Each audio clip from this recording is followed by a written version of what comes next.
Muling pinatunayan ng Police Regional Office Negros Island Region ang kanilang pinaigting na kampanya laban sa iligal na droga matapos matagumpay na maaresto ang isang hinihinalang high-value individual at makumpiska ang tinatayang 476,000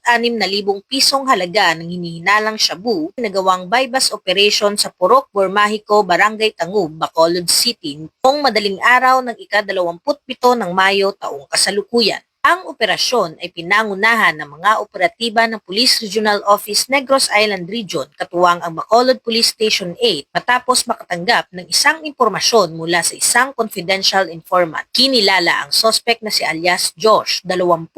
taong gulang at residente ng Purok Tahong, Barangay 2, Bacolod City. Nakuha sa pag-iingat ng sospek ang humigit kumulang 70 gramo ng hinihinalang shabu kabilang ang isang malaking heat-sealed sachet na ginamit sa transaksyon, isang knot-tied plastic bag, 3 pang malalaking sachet ng hinihinalang shabu, isang itim na pouch at bypass money. Agad namang ipinialam sa sospek ang kanyang mga karapatan alinsunod sa batas at isinailalim sa maayos na proseso ng pagmamarka, inventaryo at dokumentasyon ng mga nakuhang ebidensya bilang pagsunod sa umiiral na police operational procedures. Kasalukuyang nasa kustudiya na ng Bacolod Police Station 8 ang suspetsado habang inihahanda ang kasong paglabag sa Republic Act 9165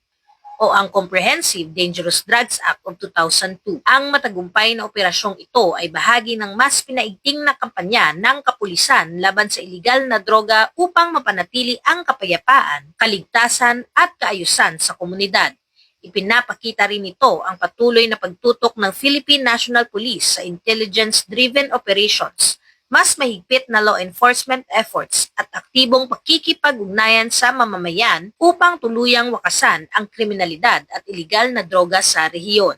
Sa ilalim ng adhikaing Bagong PNP para sa Bagong Pilipinas, patuloy na pinaiigting ng Police Regional Office Negros Island Region ang paghahatid ng serbisyong mabilis, tapat at nararamdaman para sa ligtas at maayos na pamayanan.